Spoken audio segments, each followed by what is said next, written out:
Hello, everyone. Welcome back to The Phoenix's Tale, the weekly Harry Potter themed podcast where I am sharing my life story through the chapter by chapter analysis of the entire Harry Potter book series. I am your host, Gabe, and this week we are diving into Harry Potter and the Sorcerer's Stone, chapter 10, Halloween. Full disclosure, full transparency.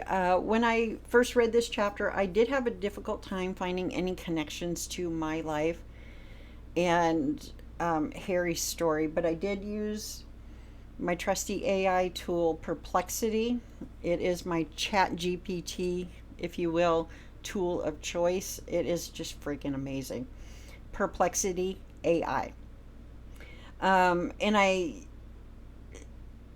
asked it to, give me a list of questions that I could possibly, draw something out of my brain to connect my life to Harry's.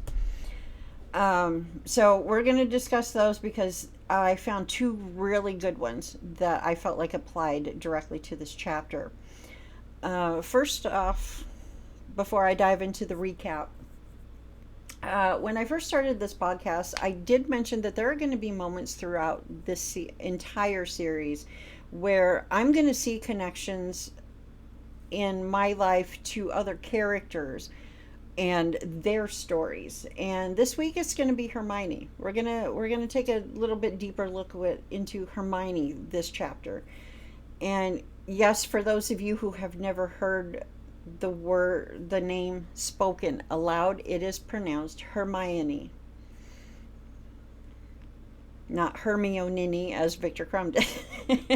We'll get into that when we get to Goblet of Fire, but it's Hermione. So let's get the recap out of the way. So we open the chapter seeing Malfoy upset that Harry and Ron had not been expelled after he set Harry and Ron up with the midnight duel from last week's episode, as well as the fact, Malfoy's pretty steamed. Not only did his plan fail, but with Harry now being on the Gryffindor Quidditch team, he had just received his new broomstick, the Nimbus 2000.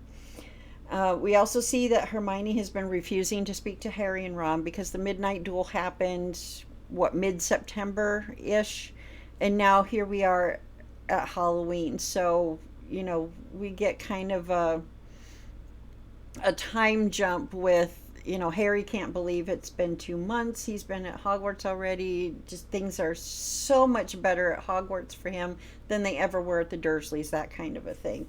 So she hadn't been speaking to Ron and Harry for about 6 weeks at this point. And that changed because this is also the famous Wingardium Leviosa scene in Charms class where she and Ron are teamed up to work through the lesson together.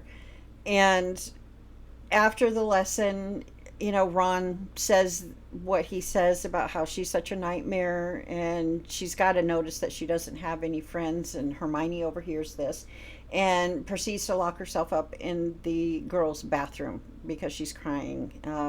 It's told that Parvati was telling Lavender about it and Harry and Ron had overheard. So flash forward to the end of the day. They're just about to start eating the Halloween feast, and Professor Quirrell comes in, announces there's a troll in the dungeon, and faints. As the students are being led back to their common rooms, Harry and Ron realize, oh shit, Hermione doesn't know about this. Doesn't know about the troll. We should probably go find her.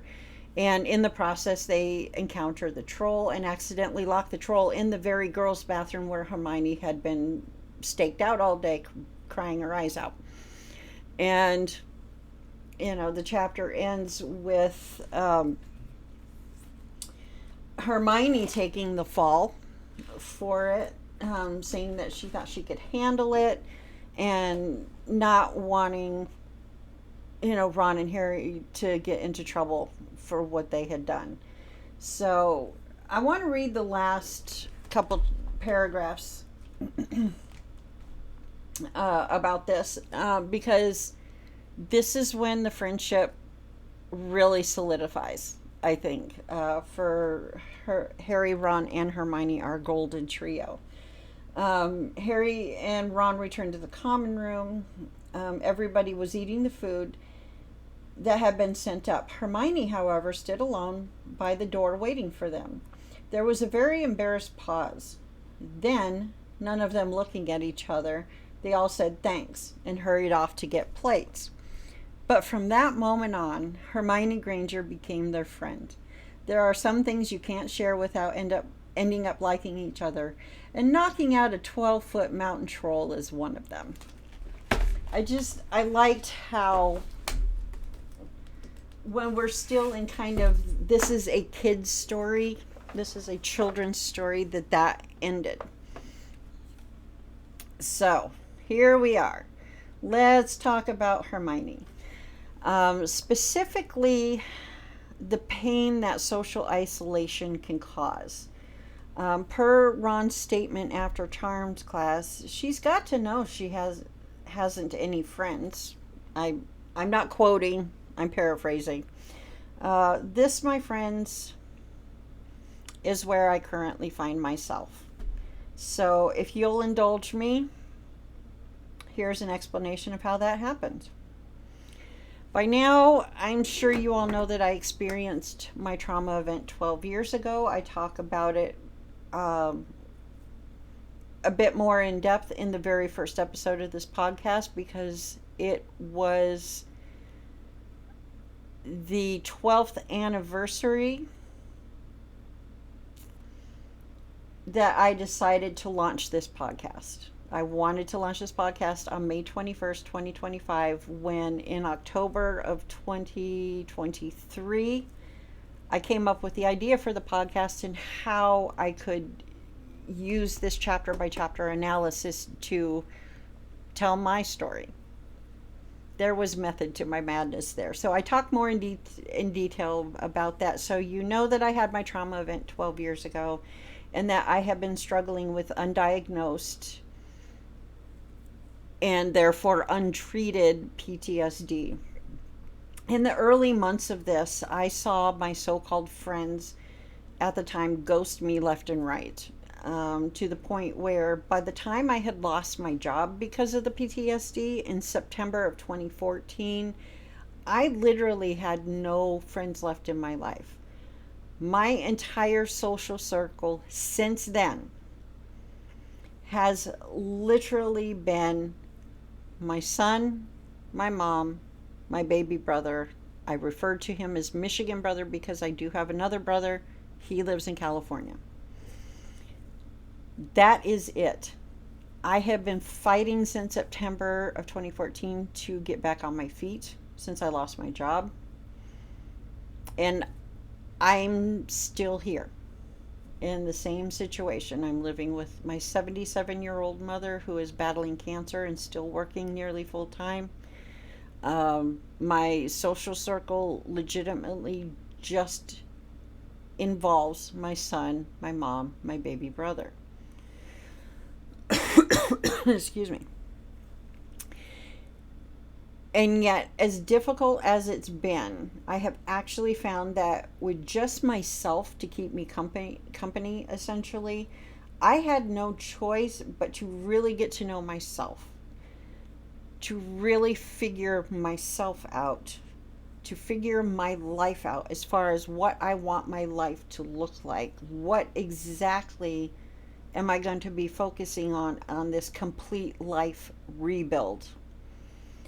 And figuring out what type of people I will be allowing into my life moving on. I have discussed some of the struggles of not having an emotionally safe space in the only three people in my life. My son is not my therapist, so he was automatically out, leaving me with my brother and my mom. My brother we don't have that level of relationship to talk about those deeper things to, so that leaves my mom. And I cannot talk to her because she is, for lack of a better phrase, I guess, has always been extremely uncomfortable with my bigger feelings and seems to want to get away from that. I heard a lot of, "What are you crying about now? Snap out of it. Stop being such a poop." She's just very impatient with that. She takes she tries to take the conversation I am trying to have with her down these trains of thought, down these pathways of thought that, from my perspective, have absolutely nothing to do with what I'm trying to talk about, on top of the fact that she does not have a filter to keep her stupid mouth shut. Even if I tell her this stays between us, someone else will find out from her. I have been burned on that so many times it's not funny. So I have been sharing my struggles with that and how 12 plus years of trauma has been piling up in my psyche, in my body, because I am also struggling to find therapy. But this week, I want to focus on the positives of that for me, because it has been imperative that it needed to happen. I needed to be socially isolated. Okay. So, getting to know what I really want, getting to know myself, all of those things, those have been a positive thing for me. So I want to be very clear, because I have been as socially isolated as I have. um, I want to acknowledge that there are there are, I'm probably speaking to people out there who look at my life just from that perspective and wish they at least had that. They don't even have 3 people in their life to otherwise support them in any way. So I do understand that from the perspective of a lot of people out there when it comes to social isolation, that I am extremely lucky for having what I do have. Case in point, Friday night, my brother, he gets the apartment over the garage, by the way. He comes over and says, "Hey, do you want to do something? This is what I was thinking." And I'm like, "Oh, okay, that sounds like fun." So my brother and I hung out for a couple hours, and it's fun. I do enjoy being with my family. But when it comes to the more serious stuff, this is where the social isolation has been detrimental to me. But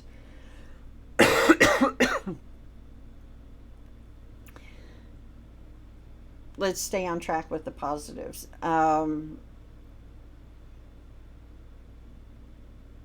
Another thing I want to say about this is not a contest. Okay? I've got 3 people in my life. That's it. I know some people are better off than I am. I know that there are people who are not as well off. This is not a contest. No matter what level or how many people or what have you, if you feel socially isolated, like there is literally nobody to hang out with, whatever the case, no matter how many people are actually around you, if you feel socially isolated, you are socially isolated. End of discussion. This is not a contest. We're all in the same boat, no matter what the specifics are on that. The other thing I want to mention here is that I have essentially spent my entire life feeling like I never quite fit in, even with my own family. So the fact that my social isolation has been so, I'm looking at my notes here, and it was like all of a sudden the wording didn't make sense. So the fact that my social isolation has been really wearing me down as of late, it is still so much better than being with the wrong people. And that's what I felt when I thought about Hermione's isolation, because she just wanted a friend. But she was such a bossy know it all that she ended up pushing a lot of people away just from being herself. And that's something from my childhood, and not understanding so much of who I was, not understanding that I even had autism. That's only been the last year and a half, 2 years that I've been figuring that out. Um,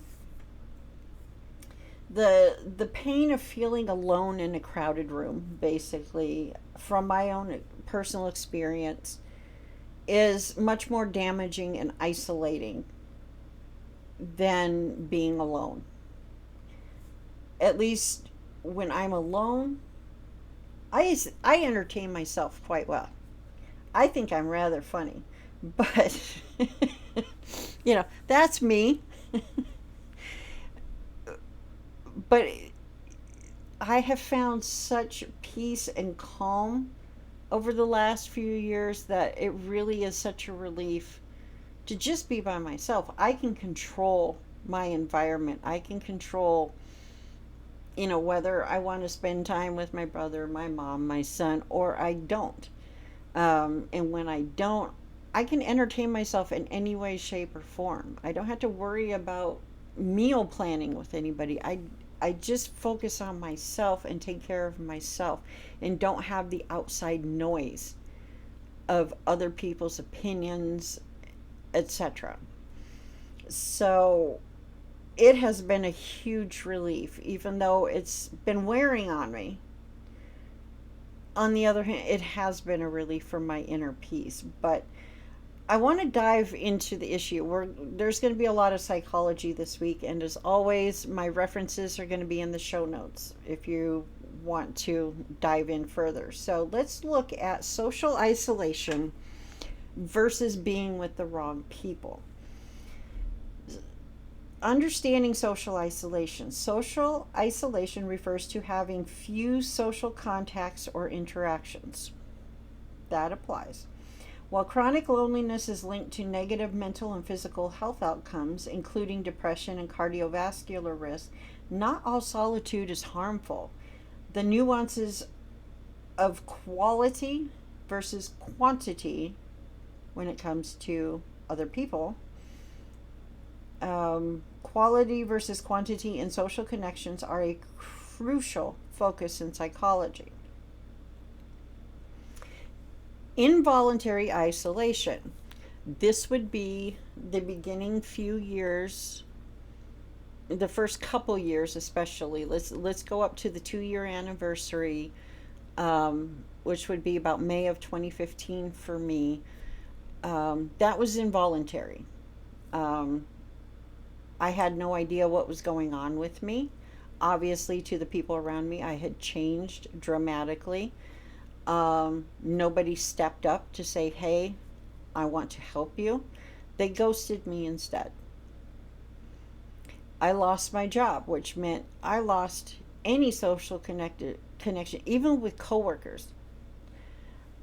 Those were all involuntary on my journey.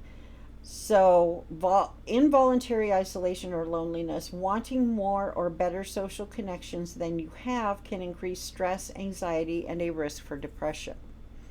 The voluntary solitude, I have talked about this situation a couple of times and on this podcast already, as the reconnection I had with one of my best friends from high school and one of the guys I dated in high school. The guy that I dated in high school, the reconnection meant temporarily an emotionally safe space. I mean, there was just something about him that I instantly just felt safe and comfortable and relaxed, and I could be myself more with him. Um, Again, that was involuntary in how it played out, because he ultimately made the decision, because he felt like he was in the middle of this weird love triangle thing. Personally, I felt like I was in the middle of it, because I simply enjoyed having another human being besides the three that I had: son, mom, baby brother. somebody who felt safe, somebody who felt comfortable. It was just so good to just, relax my body and enjoy that. She was the one that had the crush on him, and she was really the one that, oh my God. And ultimately, he ended both friendships. He was the one that ended both friendships. So, like I said, involuntarily. But because of that, at that point in my life, the events of the trauma event and the involuntary social isolation I mentioned just earlier, about the so-called friends I had ghosting me and leaving me with just three people for any social connection. Um, I had had enough, because those two, the ex best friend from high school and the ex boyfriend from high school, when that reconnection fell apart, this would have been 2018, so about 7 years ago. Um, they were number 11 and 12 on a recent list that covers a 9 year period. 12 so called friends in less than 12 years. I mean, yeah, I had had enough. And this is where the voluntary isolation came in. And it was across the board. It wasn't just romantic. I have been wearing this ring as a wedding ring since that falling out, but it is indicative of all of it for me. This is not, I choose myself romantically, I'm off the market, I'm just going to live my life and do my thing. This also applies for me to any platonic relationship as well. Um, I wanted something, some sort of symbolic thing, and I ended up with, wearing a wedding ring, even though I am, romantically speaking, single as a Pringle. I don't even have a crush on anybody at the moment. I got more important things to worry about. But this is where things shifted, because voluntary solitude, when chosen and enjoyed, can foster creativity, self reflection, and a sense of peace. Yes, yes, and yes. I have felt more creative. I have done a lot of self reflection over the last 7 years. And the sense of peace I feel, even when the loneliness gets heavy and hard, as I mentioned at the beginning of this episode, I'll sit with it. I will tell my inner child, it's okay. I know. This is heavy. It's okay. Feel it.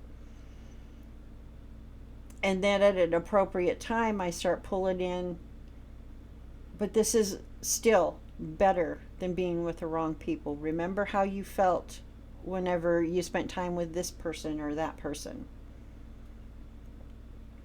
This is much better for us, and we just have to keep trusting that the right people will start showing up.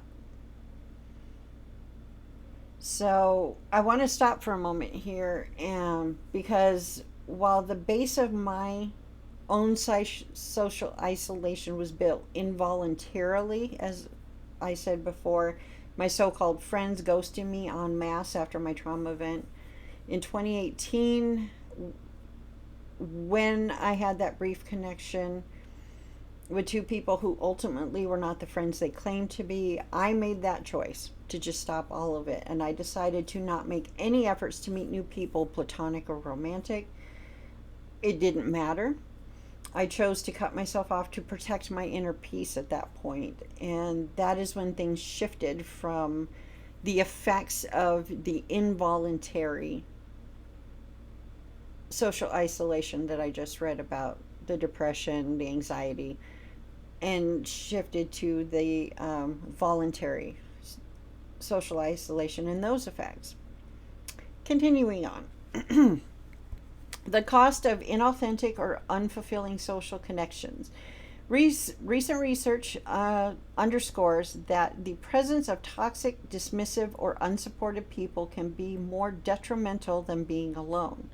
Relationships that are unsatisfying or even subtly excluding can cause increased feelings of alienation and self doubt, heightened anxiety and a sense of not belonging, and lower self esteem. The discomfort of fitting in at the expense of authenticity, or being left out within a group can prompt psychological distress similar to outright loneliness. Why hanging with the wrong people is draining. Ambivalent or negative relationships often come with emotional unpredictability, conflict, and a feeling of not being valued. Interactions where acceptance feels conditional or partial may trigger more stress than supportive solitude. From personal experience, 100% true on that one. Neuropsychological research highlights that rejection or social exclusion activates the same brain regions as physical pain, whereas authentic social withdrawal, meaning by choice, often does not. Again, as somebody who has actually lived this, 100% spot on. So, in short, I inadvertently protected myself so that I could gain some sense of healing when I made that decision to self isolate socially.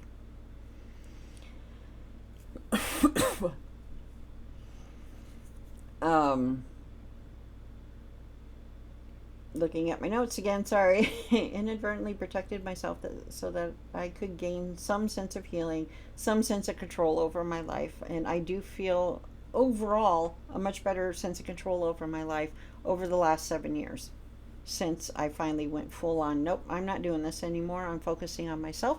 I'm being my own best friend, hence the wedding ring. And this is a sense of control that, until recognizing it recently, I haven't had in over 12 years. So, when solitude is protective, let's look at the positives on this. Many people, again, this I'm going to read what Perplexity gave me on this one. So it's given it to me as a conversation. So many people like me report that being alone is less draining and more centering than enduring superficial or negative interactions. Yes. A small, meaningful social circle, including just family, can meet key psychological needs if those relationships are supportive and nurturing. To a point. Even though they are not the emotional safe space I need to unpack 12 plus years of trauma that I have been carrying, they are loving and supportive in other ways, and I do feel that with them. For those who are introverted, sensitive, or have experienced exclusion, solitude often acts as a form of self-care and boundary setting. The key takeaways from psychological research say that number one, quality trumps quantity. The number of social connections matters less than how genuine, supportive, and safe those relationships are. So, two really, really, really good people who really vibe with you is worth much more than 50 so-called friends, basically. Number two, being with the wrong people can worsen loneliness and harm mental health even more than being alone. And number three, finding peace in solitude is valid and, for many, foundational to maintaining well-being and sanity. And again, as always, my references are going to be in the show notes for you. Now, let's move on to the next topic that stood out for me, and it has to do with how Harry reacts to fear versus how I react to fear. Harry openly engages in his act of bravery out of protection for those he loves. We see that throughout this entire series. Um,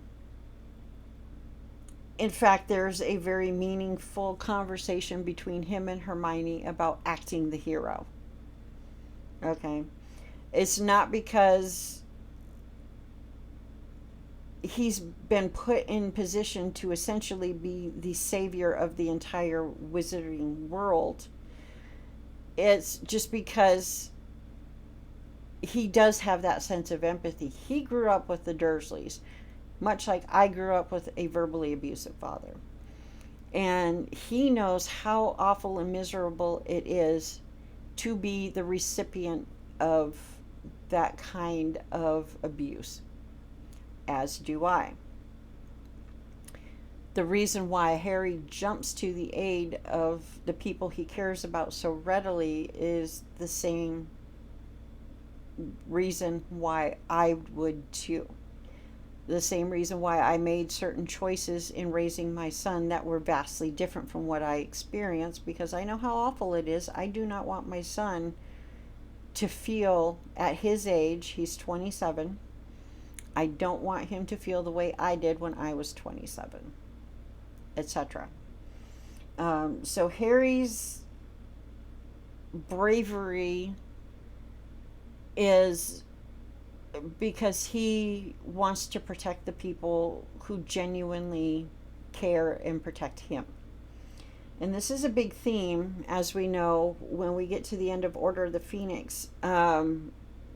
So we will definitely be revisiting that when we get there. But I want to discuss how I react in those moments when, the shit hits the fan. Not necessarily what we have seen in Sorcerer's Stone so far on this journey, but more specifically to when, there's some kind of crisis happening and we need to act now. I typically calm down and focus on what needs to be done, often stepping up and issuing orders. If you issuing orders, if you will, because I can clearly see the path forward that everyone involved needs to take to deal with the trouble at hand in the most expedient way possible. We're going to dive into that. So, yes, number one, it is very much a trauma response for me, but one in which I've come to accept and cherish about myself as one of my superpowers.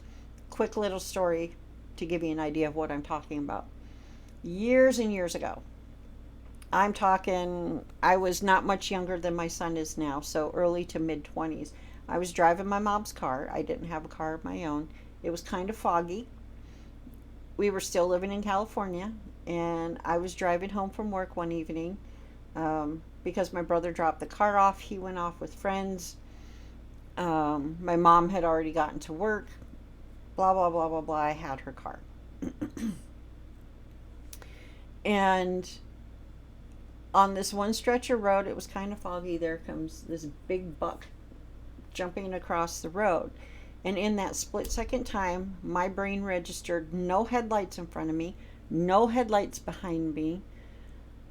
It's foggy, so the deer didn't stop and was blinded by my headlights. It kept going. My thought was, I'm in a tiny car. My mom had a little Geo Metro at the time. This was before Chevy took back the name, because I had a Chevy Metro. And all I could think about was those antlers and that windshield on a tiny little golf ball car. In a split second, I knew that I could safely swerve, because if I was going to hit that thing, I would rather hit its rump than its head. Because it was legal. You hunters out there know, it was a legal buck in the state of California. If I had had a hunting license, I would have legally been allowed to hunt down that deer. It was legal.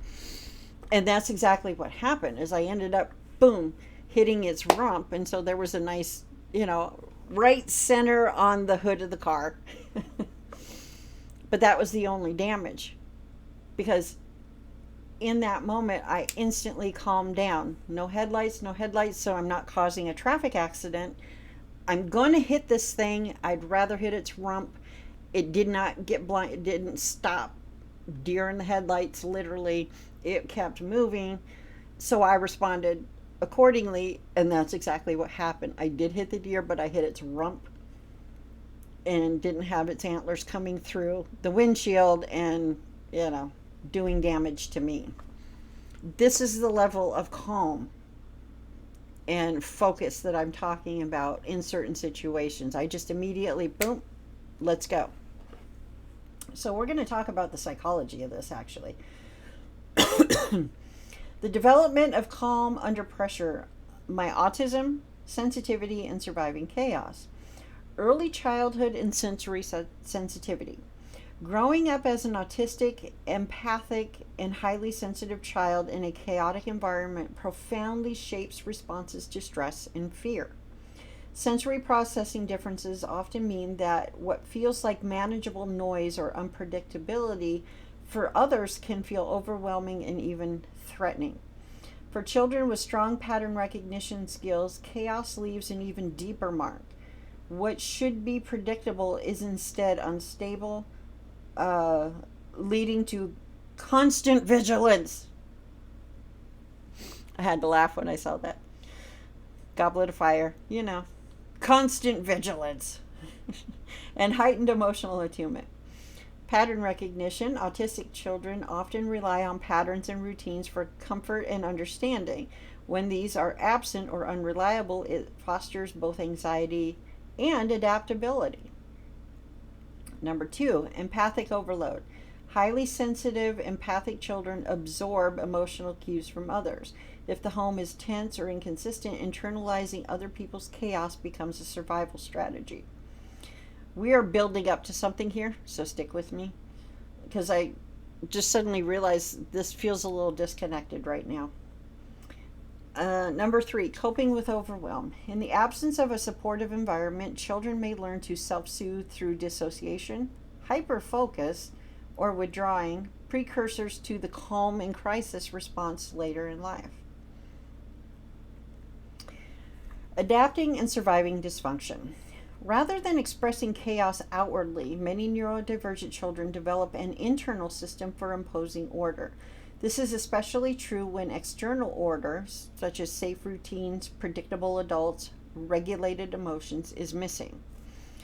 Hypervigilance becomes a skill. Continually scanning for patterns and potential threats can eventually translate into an ability to quickly read a room or situation as an adult. In crisis, this hypervigilance refines itself into acute focus. Emotional management. Learning early on that outward displays of emotion may not be safe, a child often suppresses or compartmentalizes feelings. In adulthood, this looks like becoming unusually calm or directive when others panic. A controlled state learned through repetition, not innate confidence. Control as self-perception or self-protection. Taking charge in tense moments is a way to create predictability and safety when external control was absent. It's both a trauma adaptation and a strength. The protective advantages in adulthood. The very traits that once made childhood overwhelming, sensitivity, empathy, perceptiveness, evolve into assets under stress. Pattern seeking and chaos. Recognizing subtle cues and converging patterns allows rapid assessment in emergencies, leading to a sense of calm when decisive action is required. 2, empathic leadership. The heightened awareness of others' emotional states can help in calming and organizing people in crisis. Number 3, inner stillness. Years of learning to manage or mute internal anxiety create an ability to maintain composure, making calm under fire the default rather than the exception. From a psychological perspective, research in autism and trauma supports the truth that sensitive, neurodivergent individuals forced to adapt to unsafe or unpredictable environments my entire childhood often become remarkable in emergency situations. The calm that emerges is not an absence of fear, but the result of years spent mastering internal chaos out of necessity, honing pattern recognition, and learning to lead or act as a protective response. In summary, my calmness is a hard won skill forged by sensitivity, neurodivergence, and years of surviving in a chaotic environment. What might have been overwhelming in childhood has become an adaptive advantage, especially in situations others find destabilizing. In short, chaos is familiar to me because that's what the type of environment I was raised in. So it's quite easy for me to remain or become calm and decisive when shit hits the fan, so to speak. So when we pull things back into Harry's world, we see that he too becomes calm and decisive when things become chaotic. Again, mirroring my own experience, the chaotic, abusive, traumatic childhood. Now we're in a much safer environment with people around us who genuinely care about us, support us, etc. Because things were so chaotic, it's familiar. That's basically what I need to say. Much like that night that he and Ron fought the troll to save Hermione. I mean, Harry was just there.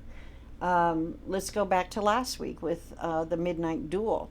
When we think about how they realized that Malfoy had set them up, Filch was on his way, they need to find, they need to get back to the common room. Harry's like, let's do this. Tippy toe, keep quiet, blah, blah, blah. Hermione yanks Harry's wand out of his hand, Alohomora, open the door, close it. Listening to Filch's conversation with Peeves, and holy shit, there's the three-headed dog. So Harry and Hermione, especially over the last couple chapters, we see that this personifies or exemplifies what I'm talking about, especially with Harry. Harry's just like, oh, these things are happening, this is how we get out of it, because he's used to it. This is what he's done before. And as mentioned in the recap, he and Ron become friends with Hermione in the end. Excuse me. Become friends with Hermione in the end, and those of us familiar with the story know just how important she is to the final outcome. So that does it for us this week. Thank you for watching, and thank you for understanding over the last couple weeks, my mental health glitch. Hopefully this is a sign that things are going to be back on track for me in the foreseeable future. So onward and upward. Next week we're going to dive into chapter 11, Quidditch. I can't wait. The way it was described, I can see Quidditch being played out in my mind, and that was the only thing from the movies that I was really looking forward to. Again, if you're following me, getting to know me, I do not like the movies. I think they're absolute garbage. But we get to witness Harry's first Quidditch match next week. So until next week, Potter fans, remember, check the dungeon for trolls. And okay, that was lame. I'm trying to find some fun things that relate to the chapter. Last week it was easy. Watch out for Mrs. Norris. This week, check the dungeon for trolls, but we don't have dungeons. Basement, check your basement for trolls. Anyway, I'm just rolling with it. I'm going to wrap up. Thank you all for watching. I will see you next week when we talk about Harry's first Quidditch match. Have a wonderful week, everyone.